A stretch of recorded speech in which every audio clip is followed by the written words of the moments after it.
Hey YouTube, this is Edward Underhill, and I'm here on Wednesday morning. It is currently 8:48 Pacific time in the morning, and I'm here with my thoughts on the draft. I watched the Smackdown episode last night after work. As I mentioned in my original thoughts video, I PVR'd it, and I watched it last night. It was 2 hours long, and I overall thought it was a fairly decent episode of Smackdown. There weren't that many matches. Matches themselves, for what they were good. Ambrose and Rollins was fairly good. Cena Gallows was pretty good. Wyatt and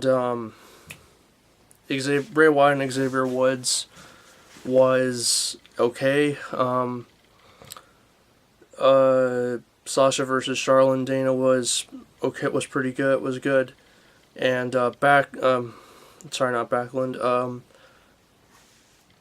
Darren Young and Zack Ryder versus Miz and Rusev was an okay match, but I would have to say Rollins versus Ambrose for the title, which they're now referring to as the WWE Championship, was a fairly good match. But overall, in terms of the draft itself, the rosters I'm perfectly fine with for now. I know some people have mixed feelings about it. Some people are saying that SmackDown has the better roster overall because they got a lot of young guys on that show, whereas Raw's got a lot of the heavy hitting guys. They didn't split up the teams, which I was happy about. There were only two decisions that I didn't agree with. One was splitting up the club, which I'll get to that in a little bit, and then the splitting up with the Wyatt family. But other than that, the only team they did split up, and this I knew beforehand because I read about it on Facebook, was the Lucha Dragons, which is understandable because they haven't really done a whole lot with Sin Cara and Kalisto together as a team, really. But the NXT picks, one of them, I knew for sure that one of them was going to come up because of what had been going on with him down in NXT, but the other five were a surprise. The NXT picks were Finn Balor, which is the one I figured was going to happen because he had the stipulation match with Joe where if he lost, he was going to be leaving NXT. American Alpha, Alexa Bliss, Carmella, Mojo Rawley, and Nia Jax. Those were the 6 picks from NXT. Finn Balor, I figured he was coming to the main roster. As I mentioned before, he had the match with Samoa Joe at TakeOver the End, which I haven't seen, unfortunately, because I don't have the network, but they did mention in that match that whoever lost was going to be heading to the main roster, so that kind of made sense that he was going to be leaving. But I was very surprised at the others, though. I would have figured they would have been staying in NXT just a little bit longer, just to get more experience. But I knew that they weren't going to call. I had a feeling they weren't going to call up guys like Joe, Nakamura, Bailey, Hideo, because Hideo's been out injured for a while. So he needs to get some more time in NXT, I guess. Plus, Joe and Nakamura have been there for only a short amount of time now. And Bailey is kind of still the face of the women's division, so I could see her coming up before the end of the year. But other than that, in terms of the main roster picks themselves, I'm perfectly fine with them.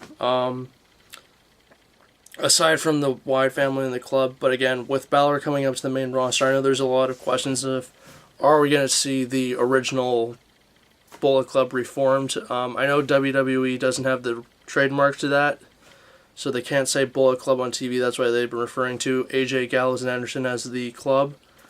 But we could very well see a faction formed between Balor, Anderson, and Gallows.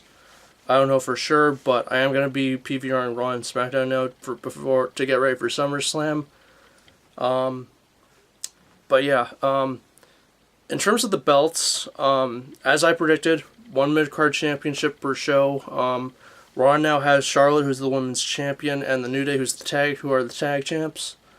And then SmackDown got Ambrose, who is the WWE champion. So, again, we still don't know what's going to happen as far as the belts go. Are we going to see 2 sets of tag titles, another world title, another women's title? We'll know more, I guess, in the weeks come on, as the weeks come out. As far as the Raw roster, I think a lot of the guys they picked are good.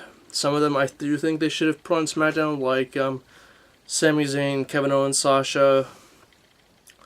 Cesaro would have been another good pick for SmackDown. I actually read recently that he wasn't happy with being drafted to Raw, so who knows? He may ask to defect to SmackDown, but we'll see what happens. I hope they don't leapfrog the guys around too much like they did last time, because I know that was a big deal with the original draft back in 2002. That guys were just leapfrogging back and forth between the shows after the initial draft show that they did.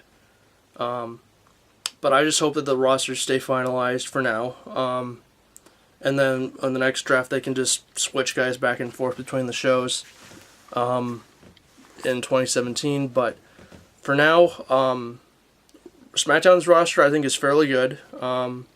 They've got Cena, which I'm fine, which I kind of figured. They got AJ, which I'm really happy about. They've got Ambrose, which I'm fine with. And then Raw's obviously got Lesnar, which I figured he was the wild card in the equation. I think we all figured that because he's a free agent. I know that there's a lot of controversy with his UFC match right now. If you haven't paid attention to the to Facebook or any other sites that follow UFC or wrestling, but that's it for the draft thoughts, guys. I will have a couple other videos coming up, 2 of which will be DVD reviews. Episode 2 of my movie review series will be up on Thursday as well. But until then, thank you guys for watching the video. Leave your thoughts in the comments below on what you thought of the draft. I thought it was an okay show. Hopefully 2017's will be better. But until then, I will see you guys later. Have a great Wednesday.